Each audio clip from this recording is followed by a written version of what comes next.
The craziest world record has just happened for Dead of the Night solo, 27 minutes. I mean, if you've ever seen a Noah J456 video, you'll know how difficult this is to achieve, considering that this has some of the most complicated Easter egg steps ever. My man's rocking the iMac 234 name. That's what I absolutely love to see. But instantly, round one is done because of the Wraithfires. BO4, you can really get through the early game faster than any other speedrun I could say, especially for a map like Dead of the Night, where it segregates the starting room between two sides and you only pretty much get two windows of spawns. So you can manipulate this super fast. He's already off, opened up the door to instantly hit the Sentinel artifact, which is the power on this map. If you have not played Dead of the Night, I know a lot of people ask me if they should buy BO4 and play it. If you want to spend the time to learn it, BO4 is one of the most in-depth zombies games ever. And I think you would really enjoy maps like Dead of the Night because there's so much love and care that was put in here. You got an instant fire core there for a trap part later on, which is a huge deal because of the fact that I think it is so hard to find those a lot of the times throughout the map. He charged one of the Fortune Teller crystals to know that he has to go to this painting to activate the tuning fork, which will then get you Pack Punch. This map is a nightmare for new players. I do have to say, this is a veteran map for sure. If you are a newer player and this is your first map, you will probably hate Call of Duty Zombies. This is easily the most complicated map in terms of the basic mechanics, in terms of power, in terms of Pack Punch. It is not easy whatsoever, and so I completely understand why people have hated this map. It had no launch, it had no publicity when it first came out. Only people that are true die-hard Call of Duty Zombie fans have known this map and have also spent the time to learn this map. There are more Call of Duty Zombie YouTubers, I would say, that don't know this map than more Call of Duty Zombie YouTubers that do. And so, again, it's not a bad map. I think this map was kind of like the Mob of the Dead or Shadows of Evil of this game. It's just really sad that it got really treated poorly. So much of BO4 was just considered a waste after all of this time. And so it's also interesting because for this Easter egg, you do have to build the shield, because the shield allows you to get from the original starting weapon with the wonder weapon here to the maximum upgrade the quickest, and you need to upgrade it in this map. So there's a lot of upgrade steps here. Obviously, because this is the world record with classics, I'm assuming he's going to be able to get the fastest Zodiac scratch part, which is a literal crazy step where you have to identify Zodiac symbols from the amount of tally marks that are around the map. I'm not even joking. I don't even understand how human beings discovered this step. I would have never discovered this step if I had to. Picked up all the silver parts there, all the shield parts. He's also got temporal up to activate a longer double points or a longer insta-kill, which is incredible because, again, he's got the strife. This is like a one-hit knife to like round 4 or 5. He's going crazy. And so he's got all the parts now. He is going to pop a great anywhere right here, which brings him right to the clock that he needs for the tuning fork. That was really well done. And so, again, I've stated this many times, BO4 is one of those games that you don't even need to pay to have the best runs. The classic elixirs in this game are good enough. You literally never need to have a talisman. You never need to buy unless your name is Mr. T Lexify and you're going for round 100s on Black Ops 4. So other than that, that I would say is about it. But it is so cool to see how fast these BO4 records have gotten. I think there's going to be a lot more time skips on these maps than the Cold War ones, because you really get to see that Cold War has a lot less depth than these type of games. And it goes to show with the types of the Easter egg steps. And I really hope to see that within the next COD Zombies game. It kind of adds the best of both worlds. Really easy for beginners, just for Pack a Punch and Power. If you want to get into the Easter eggs, make it a little bit more difficult like BO4, probably stick it to the BO3 difficulty level is my guess. And so he's built the shield here, sub 5 minutes here, pretty good. And he gets the shield, and now he's going to have to go into the library and get it. My man is shooting the strangest trajectory of bullets here. And he's got almost all of his tuning forks, because like I said, man, Dead of the Night is not an easy map to start up on. You can also see like all these Egyptian artifacts here. I just made a video talking about how I think the next map after Ancient Evil would have been the Library of Alexandria underwater, And then potentially we would have had a fourth map after that, which would have been absolutely insane. It sucks because we cut off Chaos right at the good part. And listen, I know I was a Chaos hater, but it's mainly just because of the BO4 game mechanics. I think the storyline also was mispresented poorly. I mean, Dead of the Night should have been the first Zombies map we would have gotten. If this map was on disc, I think people would have actually spent the time to learn it and play it, because it's not as complicated as let's say, like, other Zombies maps like Shadows of Evil. They're very similar. It's just people didn't have enough time to digest this, play it, learn it, have any publicity about it before it came out. And so all of this just sort of ended up becoming a recipe of disaster. But still, phenomenal map. One of my favorite maps from BO4. Dead of the Night, Ancient Evil, and 9.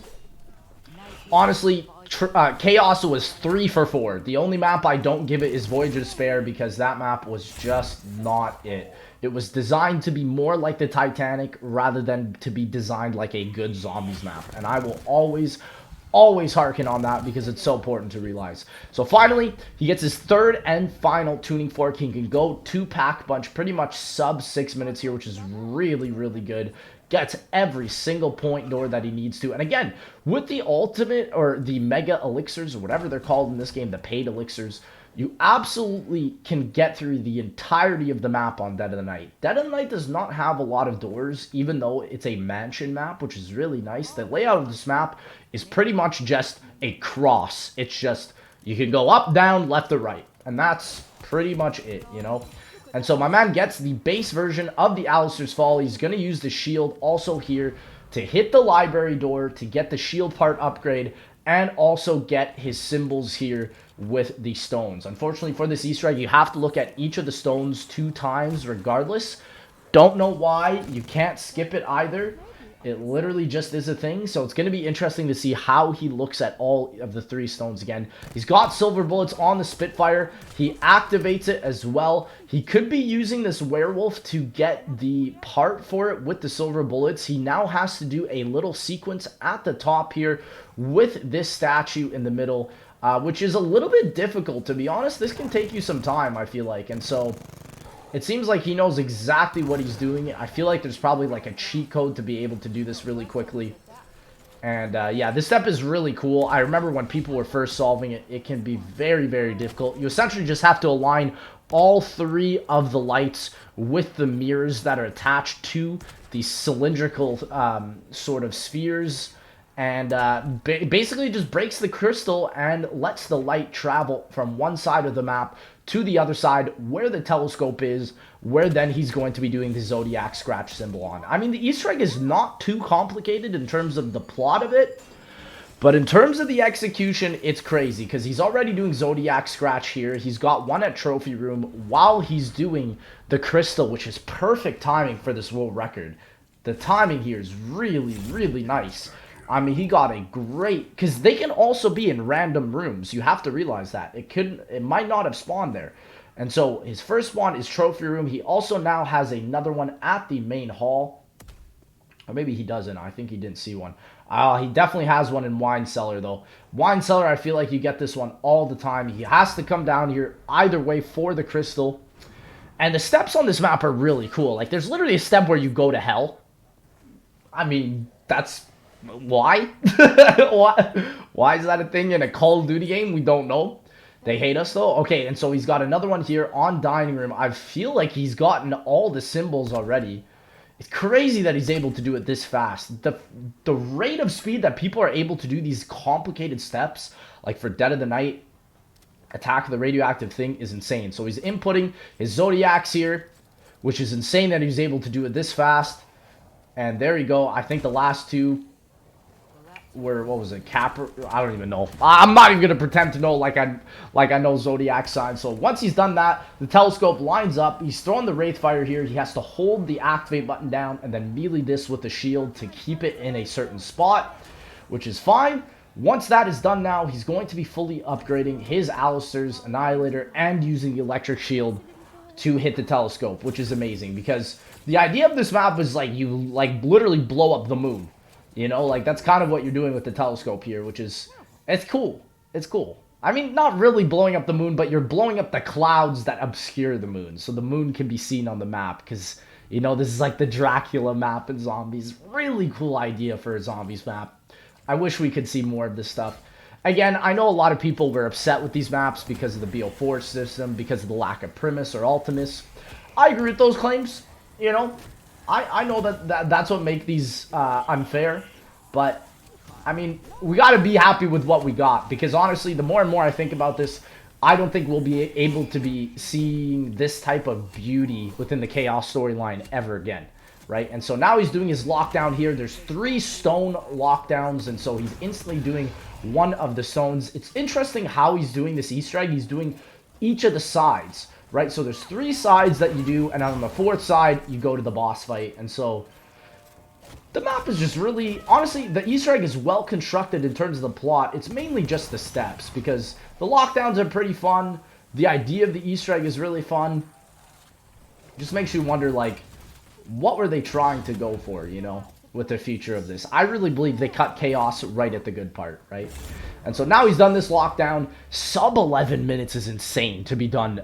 Not only, like, he's upgraded the Wonder Weapon once already, but he's also done a third of the Easter egg now. That's crazy. That's insane. And so the next part is that he's going to have to wait for a couple of zombies to then dig up these parts here. He could get lucky here and get it first part for his upgrade for the 3rd Alistair's Annihilator. Doesn't look like he got lucky there. Usually you never get lucky with your first dig up. There's 3 dig ups in that forest area. The first one you almost never get lucky with. So honestly, I get that. My man's got the chakrams now to run super duper fast, because he now has to do the other upgrade here where you shoot the lanterns in the mausoleum side, bruh. And so my man's in the mausoleum shooting it. And he's got the nuke here. Great timing to get a nuke, because you just don't want anything distracting you here.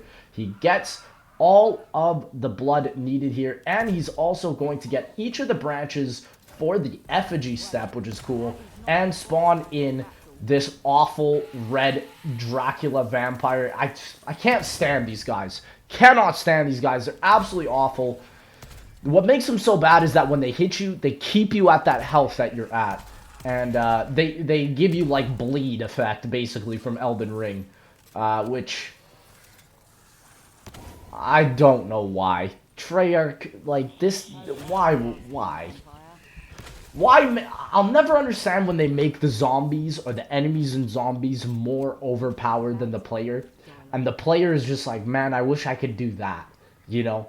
That's where, you know, I feel like you fundamentally failed in zombies, because no matter what the devs think, no matter how much they nerf these games, right, it's all about the power fantasy with the zombies, you know? It's all about getting to that maximum power and enjoying the progression along the way to speedrun to those points, you know?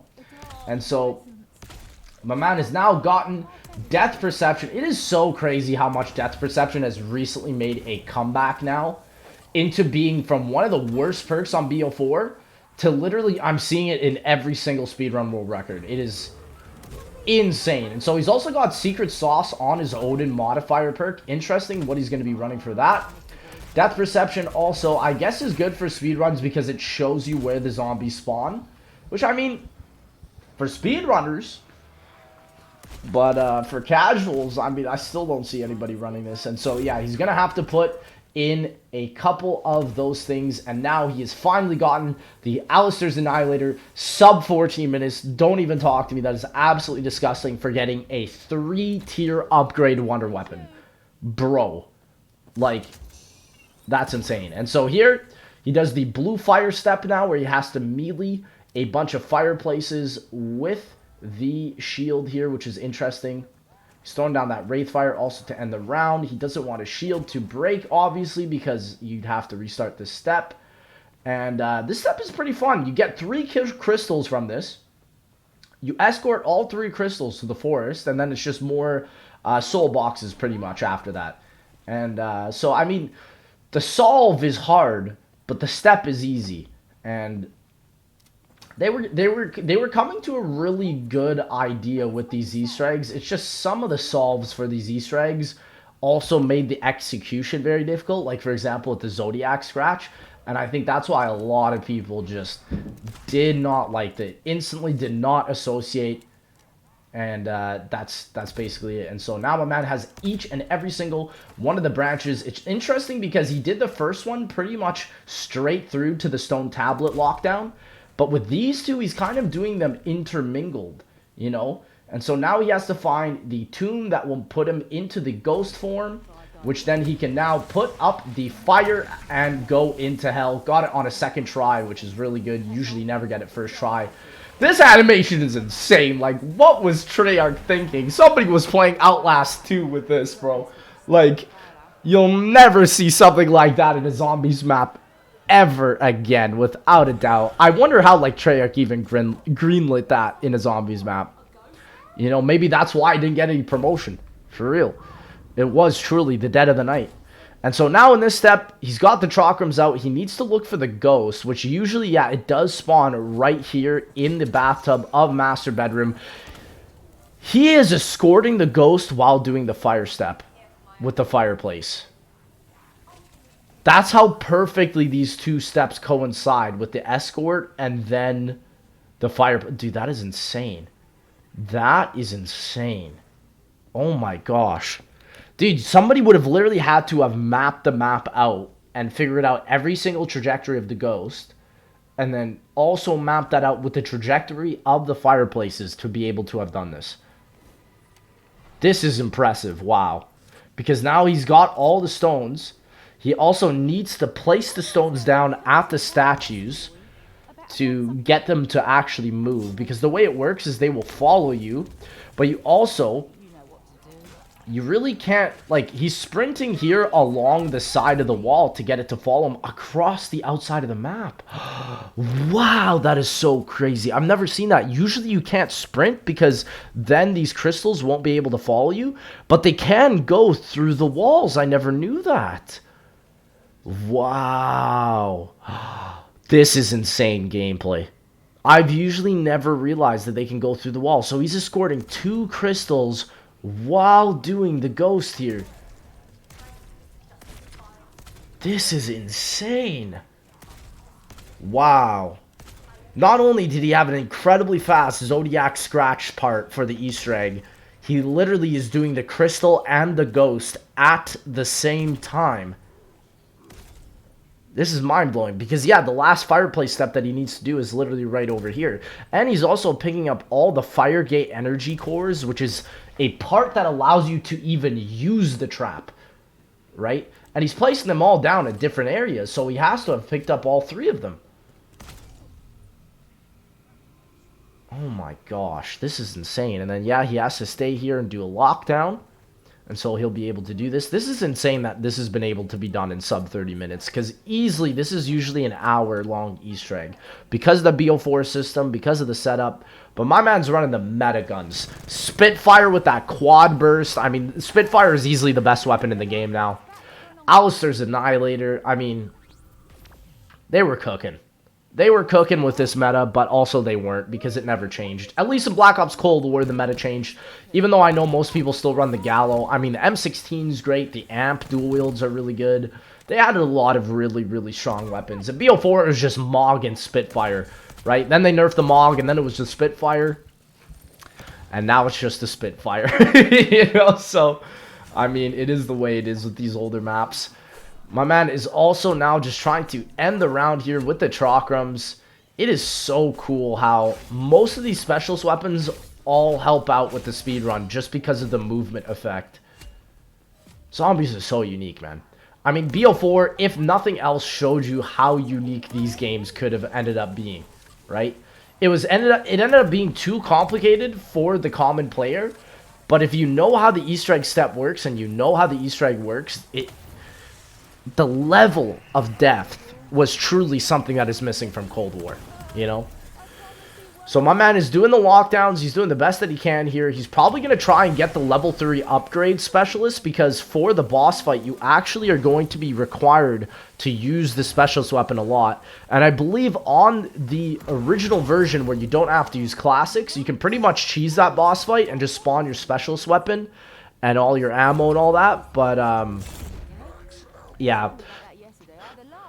The one thing I absolutely despise about this map is the cast. I don't understand how Treyarch had Helena Bonham Carter from Harry Potter, literally Godfrey from frickin' Game of Thrones, and Dead of the Night has ended up being the worst zombie cast, I think, of all time.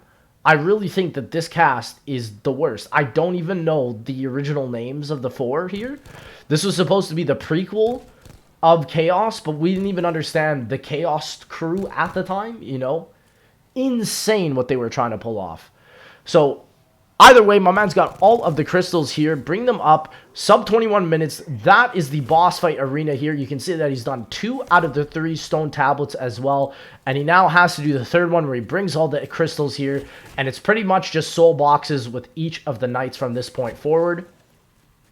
So it's going to be really, really, really easy for him to be able to do this. And yeah, I honestly, this is a perfect run. I'm going to be real. I have not seen a single mistake so far. I've seen skips used that I haven't even seen.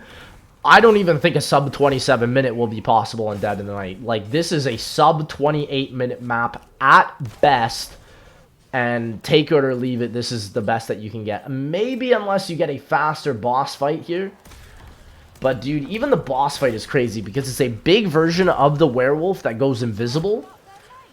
And, I mean, it's a 3-stage boss fight. You have to basically turn these statues to get him from appearing invisible to appearing visible.